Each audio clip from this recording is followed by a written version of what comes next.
In April 2006, the Richardson family murders shocked the town of Medicine Hat, Alberta. This tragic case involved the brutal killings of 3 family members in their own home: Marc Richardson, his wife Debra, and their 8-year-old son Jacob. The murders were orchestrated and carried out by the couple's 12-year-old daughter JR. Her name has been redacted due to a Canadian publication ban, and her 23-year-old boyfriend, Jeremy Steinke.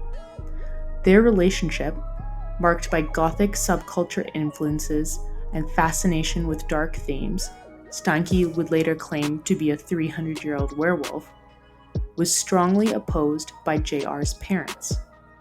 This resistance is believed to have fueled the couple's resentment and led to the planning of the murders. On the night of April 23, 2006, Steinke entered the Richardson family home and attacked Debra and Marc, stabbing them multiple times. It was determined that JR did participate in the murders by fatally stabbing her younger brother, Jacob, in his bedroom.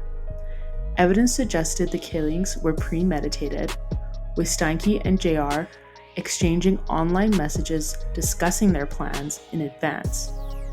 The crime was discovered the following day when a young neighbor saw a body through a window and alerted authorities.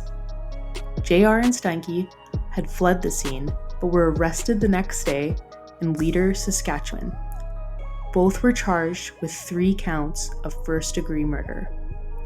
During the trial, disturbing details emerged about the couple's motivations, which included Steinke's desire to eliminate JR's parents to continue their illegal relationship. Both were convicted, and JR, as a minor, was sentenced under Canada's Youth Criminal Justice Act, receiving a maximum sentence of 10 years, including rehabilitation and community supervision. She was released from a 10-year sentence at a psychiatric hospital in the fall of 2016. Steinke was tried as an adult and sentenced to life imprisonment without the possibility of parole for 25 years. He will be eligible for parole in 2033. The tragedy of the Richardson family murders remains a chilling reminder of the complexities of human psychology and the ripple effects youth crime can have on society. At just 12 years old, JR's involvement in her family's killing raises critical questions about the influence of youth and immaturity when it comes to criminal behavior. Research on adolescent brain development underscores that the prefrontal cortex, responsible for decision-making and impulse control, is not fully developed until the mid-20s. This neurological immaturity can lead to poor judgment and heightened susceptibility to peer pressure. JR's connection with Steinke, a man nearly twice her age, shows just how easily a minor can be manipulated by older individuals. Adolescents often lack the emotional and cognitive maturity to discern harmful influences, making them much more susceptible to these ideas, even if they are horrific, than fully cognizant adults. JR's relationship with Steinke became a powerful force in her life, seemingly eclipsing her familial bonds. She became all-consumed by him. When her parents disapproved of the relationship due to their valid concerns about Steinke's age and troubling behavior, JR's perceived this as an insurmountable barrier. This perception, coupled with her limited ability to foresee the consequences of her actions, created a volatile emotional environment ripe for exploitation. At 23, Steinke displayed a troubling fascination with gothic subculture and violent fantasies, and he used these to bond with JR. He reportedly claimed to be a 300-year-old werewolf, a delusion he incorporated into their shared narrative. This fantastical connection may have further solidified their bond, making JR feel uniquely understood and valued by Steinke. His actions and predatory nature align perfectly with the sociopathic manipulation and willingness to support others for personal gain. Steinke's influence over JR was not merely romantic, but also psychological, as he repeatedly encouraged her to view her parents as obstacles to their relationship. This manipulation culminated in a shared belief that eliminating her family was the only way to be together. His background offers insight into how early trauma can shape a killer's psyche. Reports suggest that Steinke endured a tumultuous childhood marked by abuse and neglect, which may have contributed to his dysfunctional worldview. These early influences likely fueled his need for control and validation, which he sought through his relationship with JR and their shared violent plans and delusions. Steinke was able to convince JR that the only way they could be together was to murder her parents. She eventually went along with this plan, as much as a 12-year-old could be aware of its ramifications and consequences. Their relationship was not isolated. It existed within a broader social context that included friends who were aware of their plans, text messages and emails that revealed the couple had discussed their intentions with others, suggesting a collective normalization of their deviant behavior. This phenomenon is not uncommon in cases involving youth offenders. The relationship with social pressure, combined with a desire for acceptance and belonging, can lead young individuals to engage in criminal activity. The motive for the murders stems from their distorted perception of reality.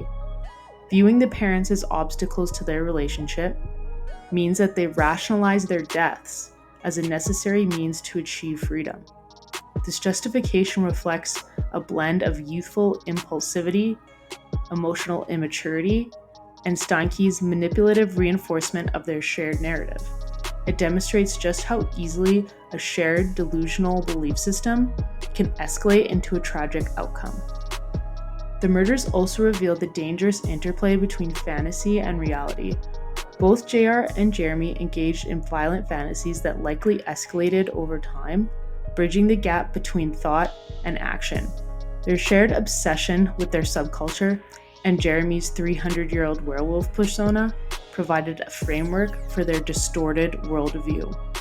The rehearsed nature of their plans, evident in their text messages and emails, suggests a deliberate progression from fantasy to execution. The portrayal of the Richardson family murders was characterized by rampant media sensationalism. Headlines emphasized the shocking nature of the crime and the age disparity between JR and Steinke, fueling public fascination and fear. The sensational coverage distorted public perception, exaggerating the prevalence of youth crime, and fostering stigma against young offenders.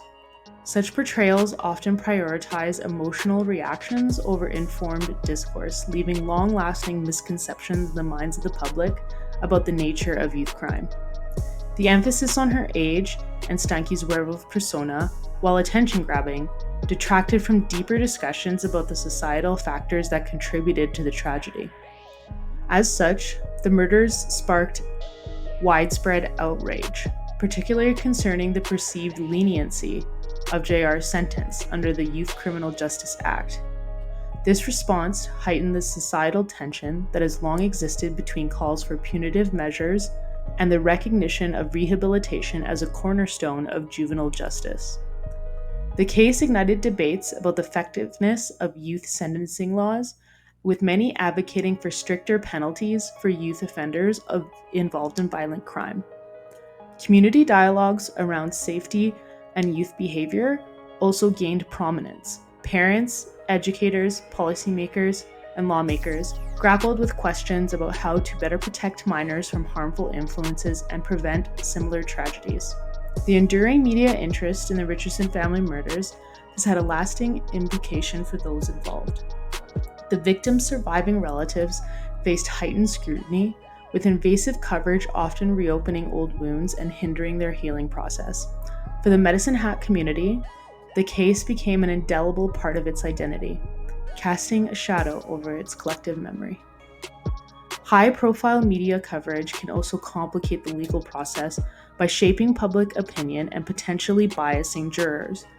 In the Richardson case, extensive reporting likely influenced public perceptions of both JR and Steinke, emphasizing their roles as perpetrators while offering limited exploration of the underlying factors. High-profile cases are susceptible to jury bias, as pervasive media coverage can shape public opinion before the trial even begins. The case brought Canada's Youth Criminal Justice Act under scrutiny, prompting discussions about its fairness and its effectiveness. Critics argue that the 10-year maximum sentence for youth offenders failed to adequately address the severity of the crime. Proponents, however, emphasize the Act's focus on rehabilitation, noting that young offenders have a greater capacity for change than adults. JR's sentence, which included time in a psychiatric facility and community supervision, reflects an emphasis on addressing the underlying factors contributing to her actions. JR's release in 2016 then reignited debates about balancing punishment and rehabilitation. Many felt that the time she spent in prison and in psychiatric rehabilitation was too short, and she was a danger if she was ever to be released back into society. Her case serves as a poignant reminder of the complexities involved in addressing youth crime, particularly when offenders commit heinous acts. The Richardson family murders led to broader, important discussions about youth sentencing and the role of rehabilitation. Lawmakers emphasize the importance of preventative measures, such as early intervention programs, and to address the root causes of youth violence. Although the murders offer a grim lens through which to view the topic, there is no doubt that the discussion over youth criminal sentences became more open in Canada after the murders, and hopefully this will help to guide sentencing in the future. JR and Jeremy Steinke's actions were shaped by a confluence of factors, including manipulation, immaturity, and a shared delusion. Equally significant is the massive societal and cultural impact of the case, particularly the role of the media in shaping the public perception and eventual policy.